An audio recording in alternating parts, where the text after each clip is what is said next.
no mês de abril, começando o primeiro domingo, e nesse mês celebramos 23 anos da Igreja Presbiteriana Nova Jerusalém. Louvado seja o nome do Senhor por essa linda história que o Senhor tem nos proporcionado. Ele é bom, Ele tem sido bom para conosco. E nesse mês de aniversário, nós vamos refletir juntos numa série nova de pregações chamada Legado. Enquanto nós orávamos sobre o que Deus queria falar conosco nesse mês especial, o Senhor colocou essa palavra no nosso coração. É uma palavra muito profunda, de um significado muito amplo. Um dos dicionários mais comuns da língua brasileira nos dá a definição da palavra legado como algo que é transmitido de uma geração para outra, algo que é transferido de uma geração para outra. Isso nos faz refletir a respeito desses 23 anos de história que Deus tem nos oportunizado. O legado, essa palavra nos ajuda a olhar para trás, em primeiro lugar, mas também nos desafia a olhar para frente. Em primeiro lugar, olhando para trás, nós olhamos e vemos uma história muito linda. Há 23 anos atrás, um grupo de aproximadamente 50 pessoas foram muito corajosas e deixaram a zona de conforto e vieram para cá, para esse lugar, para trabalhar duro, para construir e edificar um legado em nome de Jesus Cristo. E hoje nós estamos aqui apenas desfrutando daquilo que aqueles homens corajosos fizeram. Creram que Deus tinha um projeto para a vida deles, se arriscaram nesse projeto e trabalharam duro para ver isso acontecer. Por isso esse mês também é mês de honrar os nossos membros fundadores. Nós temos algum membro fundador entre nós hoje? Temos sim. Por favor, vamos aplaudi-los mais uma vez. E tudo o que nós fizermos esse mês ainda será pouco para agradecê-los por tudo que vocês fizeram por nós. Um legado facilmente observado, olha ao seu redor, imagine o trabalho, imagine o investimento para que nós tivéssemos hoje aqui toda essa bela estrutura que a Igreja Presbiteriana Nova Jerusalém nos oferece para cultuar. Mas nós sabemos que igreja não é apenas prédio, igreja não é apenas sistema de som, igreja não é apenas cadeiras para nós nos assentarmos, não é verdade? Igreja é fundamento de Jesus Cristo, e eu sei que muito mais do que um legado físico e estrutural, esses homens que plantaram essa igreja nos deixaram também um fundamento sólido da palavra do Senhor, sobre o qual essa igreja foi e continua sendo edificada. Esse é o legado do passado, esse é o legado que esses homens nos deixaram. Porém, a série O Legado também vai nos desafiar a não apenas olhar com gratidão para o que passou, mas olhar também a partir da ótica de um desafio para o futuro. E eu pergunto para você, o que você está fazendo para construir um novo legado para as próximas gerações dessa igreja? Veja bem, num grupo de 50 pessoas é muito fácil cada um encontrar uma tarefa e cada um encontrar a sua parte na edificação desse legado. Agora, quando somos 1000 pessoas, fica muito mais fácil você se esconder no anonimato da sua cadeira cativa como crente que simplesmente assiste cultos após cultos e apenas se beneficia do legado do passado. E o que essa série pretende nos desafiar é o seguinte: qual é a igreja que nós queremos construir para a próxima geração? Para os nossos filhos, para os nossos netos, para os nossos sobrinhos. E nós estamos, a pergunta outra que eu gostaria de fazer, nós estamos trabalhando para que uma igreja seja de fato edificada segundo o plano do Senhor para a próxima geração, e você faz parte disso ou não? Deixa o Senhor falar com você essa noite e te desafiar a fazer parte do legado que o Senhor tem para nós como igreja. E para conversarmos sobre esse legado, nós vamos refletir em 3 pilares, que são fundamentos muito importantes, e você já deve ter percebido em algum momento isso aqui na nossa igreja. O primeiro deles, que é o assunto de hoje, é o serviço. Nós estamos há 23 anos vivendo e experimentando o serviço, 23 anos, como você pode ver ali projetado, servindo. E nós vamos ler agora um texto bíblico que nos ensina valores muito importantes a respeito do serviço cristão. Eu gostaria de convidar você a abrir a sua Bíblia no Evangelho de João, no capítulo 13, ok? Se você não tem uma Bíblia, você pode acompanhar a leitura que está sendo projetada ali na tela. Evangelho de João, capítulo 13, nós vamos ler o verso 1 até o verso 5, depois nós vamos dar um salto e ler do verso 12 até o verso 17.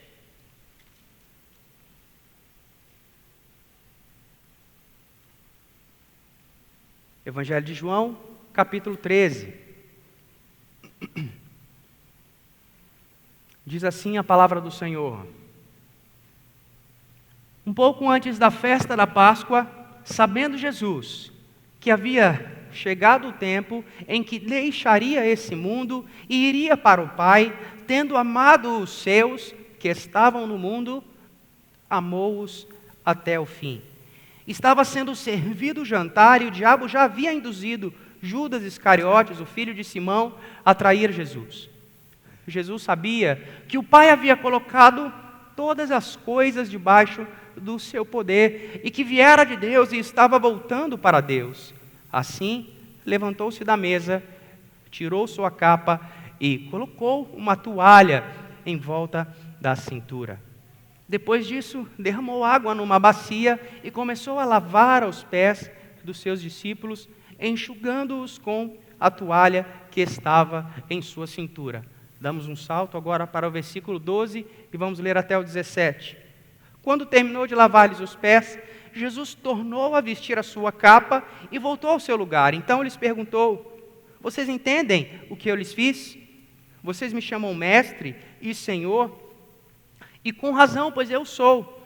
Pois bem, se eu, sendo senhor e mestre de vocês, lavei-lhes os pés, vocês também devem lavar os pés uns dos outros. Eu lhes dei o exemplo para que vocês façam como lhes fiz. Digo-lhes verdadeiramente que nenhum escravo é maior do que o seu senhor, como também nenhum mensageiro é maior do que aquele que o enviou. Agora que vocês sabem estas coisas, felizes serão se as praticarem. Palavra do Senhor para nós, essa noite. 23 anos de serviço. Esse texto, representado por essa imagem que nós estamos vendo agora, ele introduz uma série de eventos no Evangelho de João, chamada de cenáculo. E aqui nós temos 4 partes importantes acontecendo. A primeira é o lava-pés, como nós acabamos de ler, mas vemos também a predição da traição, nós vemos também o discurso de despedida, e vemos Jesus deixando o cenáculo junto com seus discípulos, ainda os ensinando sobre coisas importantes e provavelmente se dirigindo já para o Getsêmani, os últimos momentos que Jesus estava vivendo.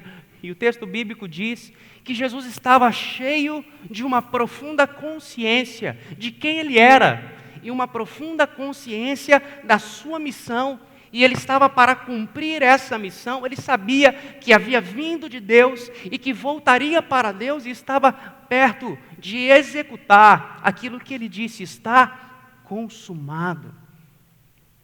Jesus estava muito consciente disso. E o que o trecho bíblico nos diz é que ele, Jesus, tendo amado os seus, amou-os até o fim. A palavra fim aqui pode nos dar entendimento apenas de tempo, porque de fato o fim estava chegando. Mas também ela quer nos dizer que Jesus, amando os seus, amou até o último limite. Ele amou até as últimas consequências. Ele amou até o gesto maior de amor sacrificial.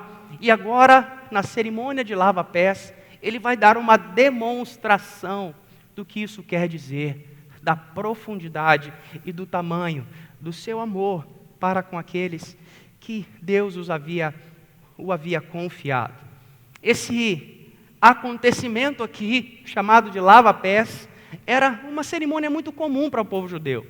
Era muito comum antes das refeições, uma pessoa da casa, geralmente um escravo, era dedicado a essa função. E esse escravo, ele deveria, assim que os convidados se reclinassem no divã para a refeição, lavar os pés de todos. E entenda o contexto, esses pés estavam realmente sujos e realmente precisando ser lavados. Nós estamos falando de uma época que se andava muito a pé, a grandes distâncias, num sol escaldante e por estradas empoeiradas e de calçados, sandálias de couro. Então, de fato, era uma tarefa necessária em que o anfitrião que recebia aquele jantar, aquela refeição, queria honrar os seus convidados e servi-lo com aquele gesto. Porém, nesse contexto aqui, nesse jantar, nessa ceia preparada, não havia entre eles nenhum escravo. E perceba que Jesus, ele não faz esse gesto antes, como geralmente acontecia. Depois de já haver começado a ceia, é que Jesus se levanta e toma a iniciativa, ele mesmo, de lavar os pés. Sendo ele entre os discípulos o maior, sendo ele o anfitrião, sendo ele que dentro da cultura seria o último a ser considerado, aquele que deveria fazer aquilo que ele fez. Mas Jesus abraça essa tarefa que os discípulos rejeitaram. Os discípulos naturalmente rejeitaram essa tarefa de lavar os pés, e nós percebemos isso porque pouco antes, nós sabemos que os evangelhos nos contam isso, eles estavam discutindo entre si para saber entre eles quem era o maior, quem era o mais importante. Havia no coração do povo judeu daquela época uma grande expectativa de que o Messias seria revelado, e Jesus estava dizendo isso. Está próximo o momento, está chegando a hora.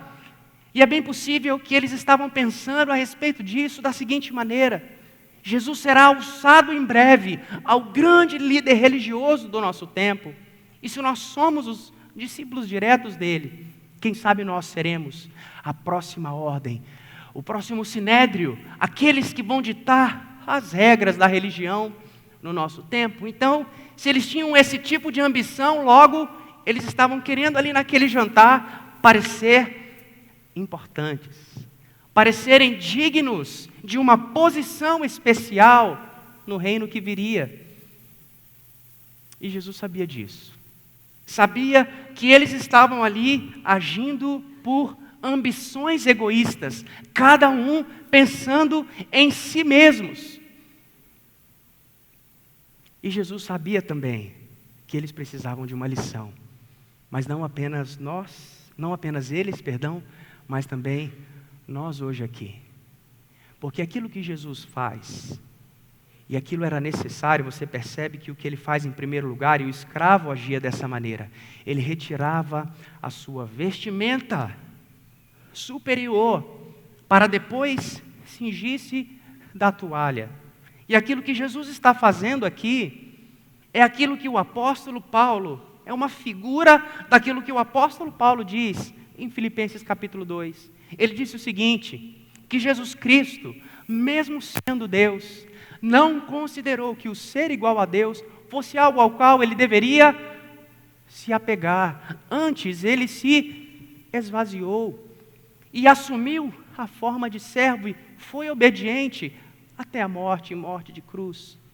Antes de assumir a forma de servo, Jesus precisou se esvaziar.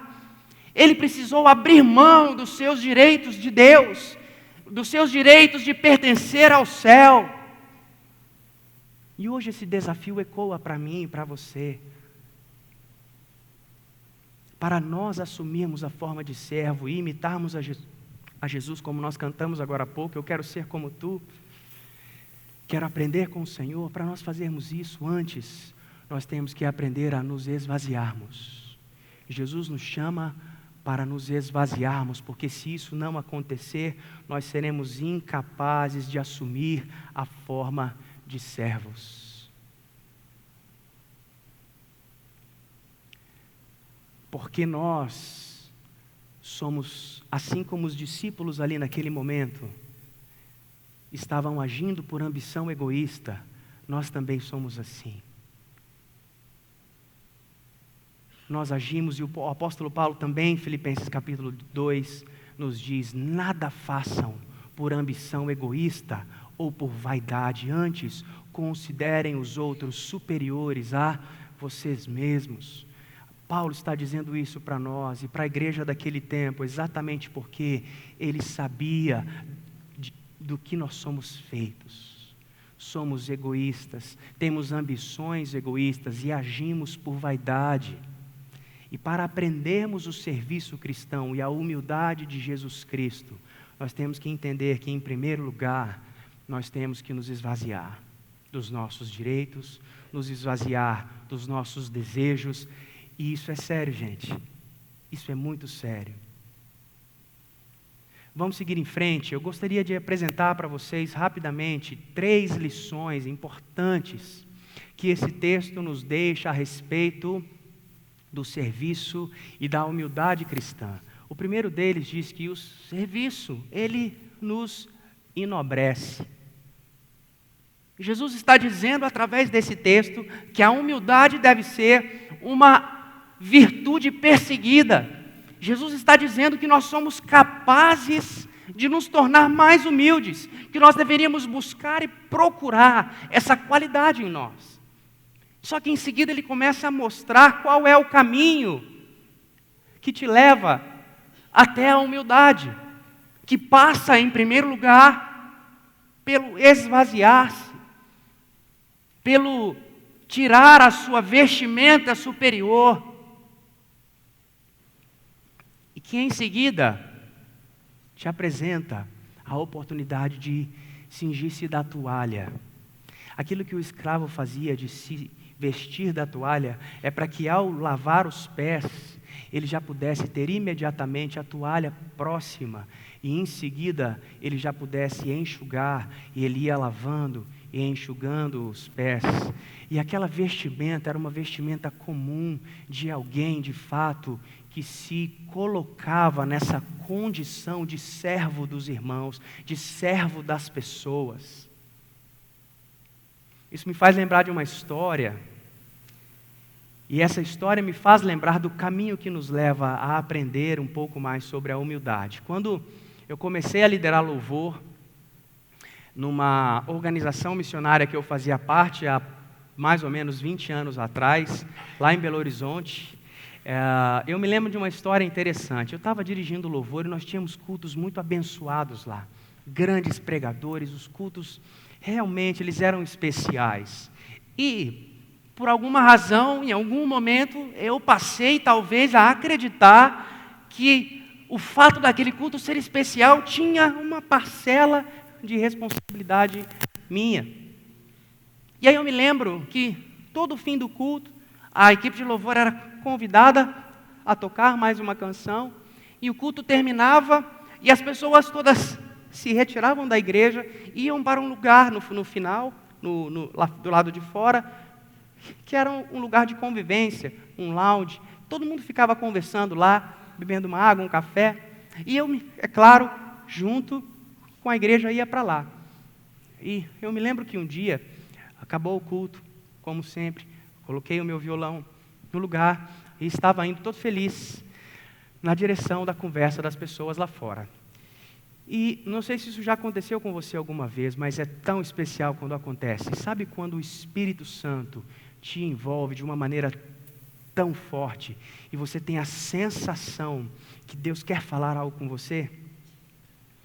Eu estava andando pelo corredor central, eu me lembro como se fosse hoje, E de repente algo invadiu o meu coração, e um temor e expectativa cresceram dentro de mim, e eu parei bem no meio do salão, porque eu queria ouvir o que Deus tinha para dizer. E Deus falou comigo. Eu senti o Espírito queimando dentro de mim, e uma voz que me dizia o seguinte: Fabiano, me chamou pelo nome, disse: Fabiano, olhe para trás. Foi só isso que ele me disse. E eu olhei para trás. E sabe o que eu vi quando eu olhei para trás? Tinha um grupo de pessoas servindo, guardando todas as coisas, organizando, enrolando cabos. E eu me lembro que o equipamento de som ali naquele lugar, ele era guardado no 3º andar. Então todo o culto que nós fazíamos precisava desmontar tudo, carregar tudo até o 3º andar. E eu nunca havia participado desse processo. Eu parei, Deus disse: olha para trás. E eu olhei para trás. Quando eu olhei para trás, o Espírito Santo mais uma vez encheu o meu coração, e eu me senti envergonhado, eu me senti em pecado, eu me senti enganado pelos elogios lá de fora, eu me senti enganado pela vaidade. E eu disse: eu vou ajudar. E eu voltei e perguntei para as pessoas que trabalhavam naquela logística toda, eu disse: posso ajudar? E eles olharam para mim assim meio de, bonitão, até que enfim resolveu aparecer, né? Vamos ver quanto tempo vai durar isso aí, né? E aí eu comecei a carregar, a dobrar as coisas, e aí a primeira caixa que você sobe nas costas pela escada, você se sente muito crente, muito crente. Como eu sou humilde, como eu sou crente de verdade, né? Só que a segunda caixa já começou a doer aqui a minha lombar, sabe? E as pernas, subindo escada com caixas de som nas costas. E de repente eu comecei a ouvir um violão tocando lá fora, e o povo se alegrando naquela conversa. E eu comecei a perceber quanto o meu coração era dependente daquilo. E o quanto eu precisava aprender mais sobre o valor do serviço, sobre o quanto o serviço transforma a minha natureza, o quanto a prática do serviço enobrece o meu coração. E eu me mantive firme nessa prática.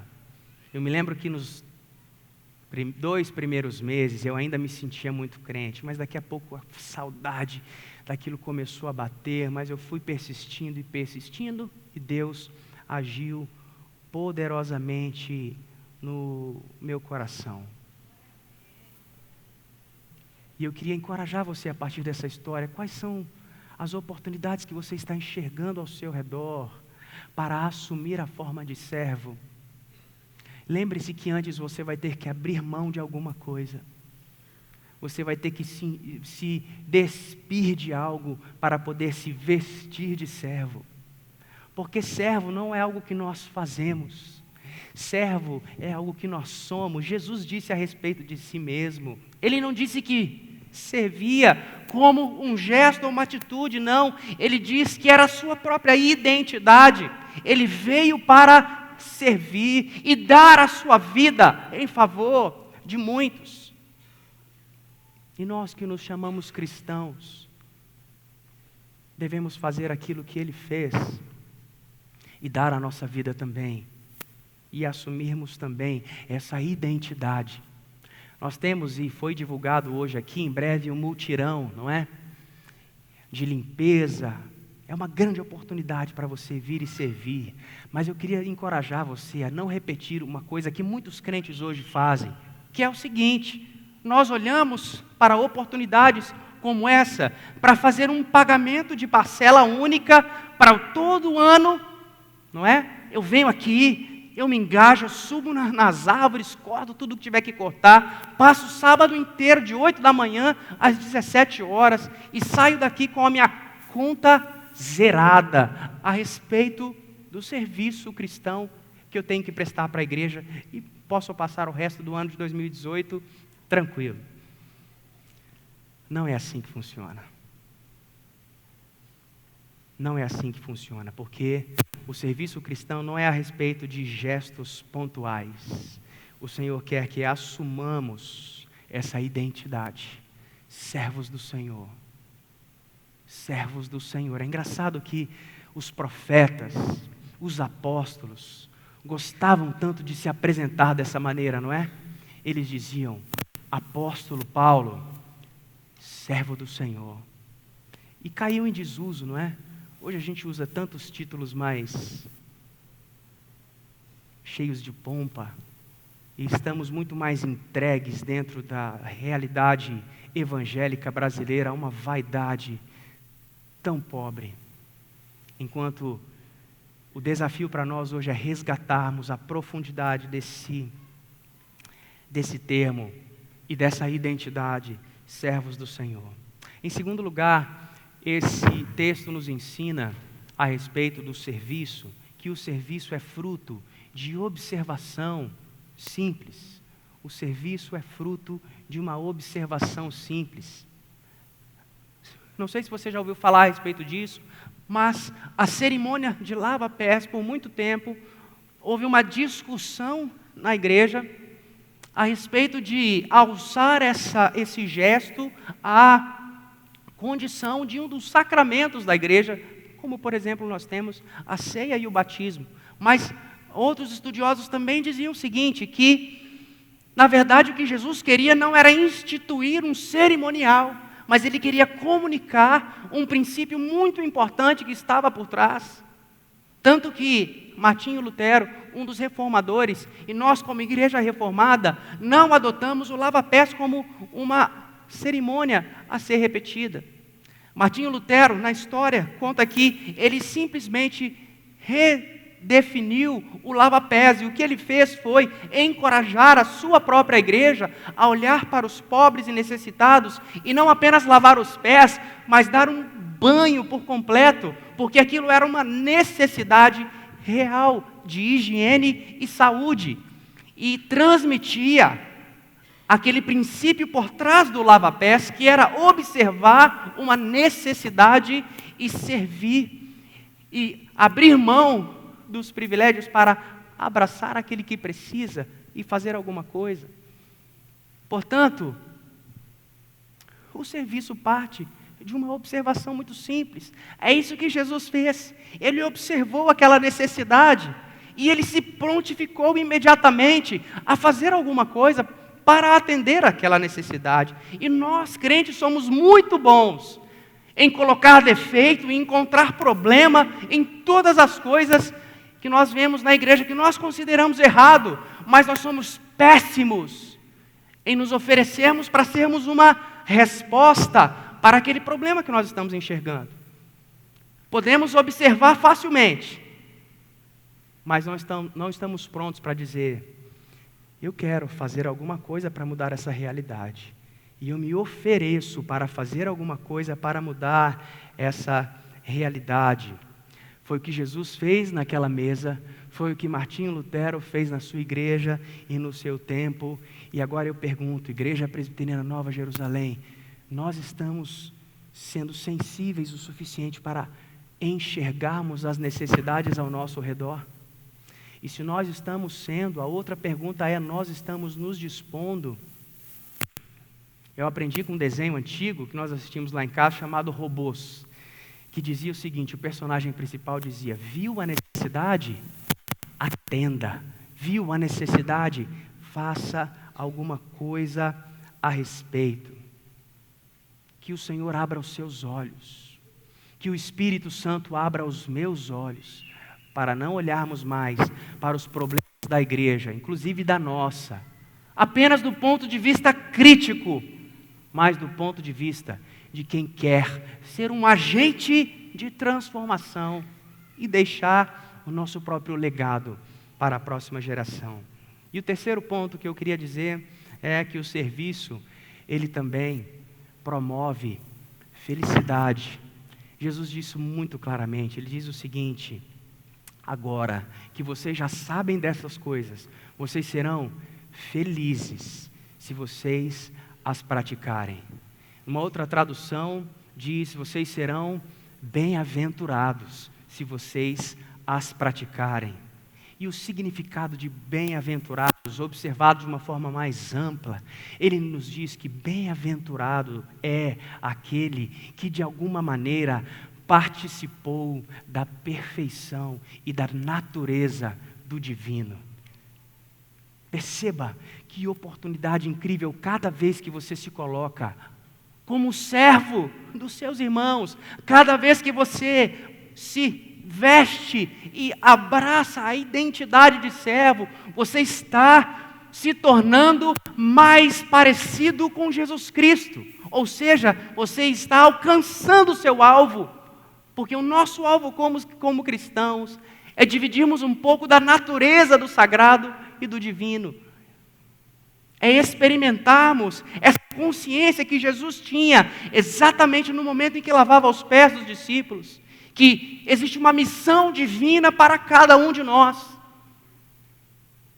E quando nós estamos servindo os nossos irmãos, nós estamos participando, nós estamos nos colocando no lugar certo e na hora certa para cumprirmos a missão que Deus tem para cada um de nós. Quando nós servimos, nós nos alegramos, nós recebemos felicidade, não apenas porque alguém foi beneficiado pelo nosso serviço, mas porque algo dentro de você aconteceu. Uma transformação aconteceu dentro de você. E para nós encerrarmos e orarmos juntos,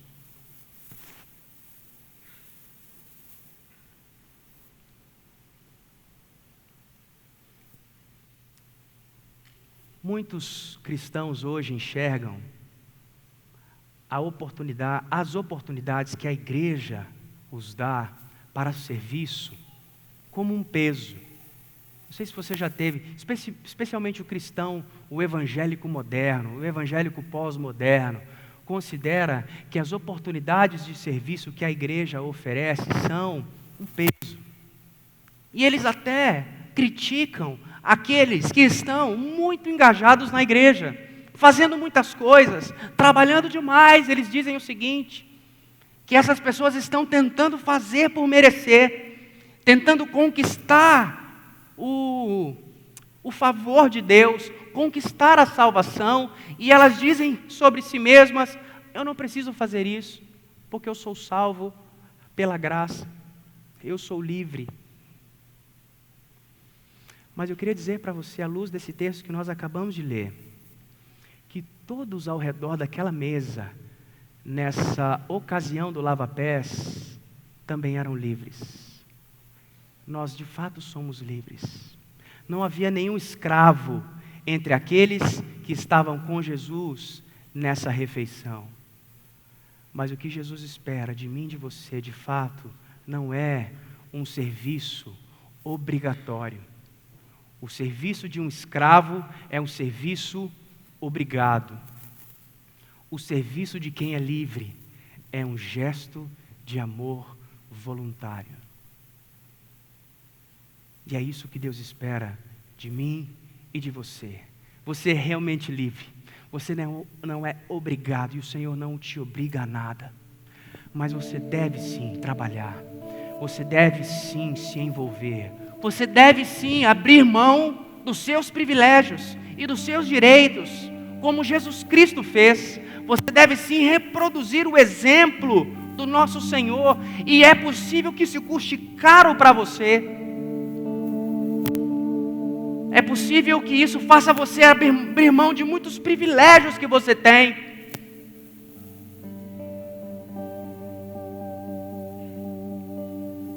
Mas é esse o lugar onde nós encontramos verdadeira felicidade e realização.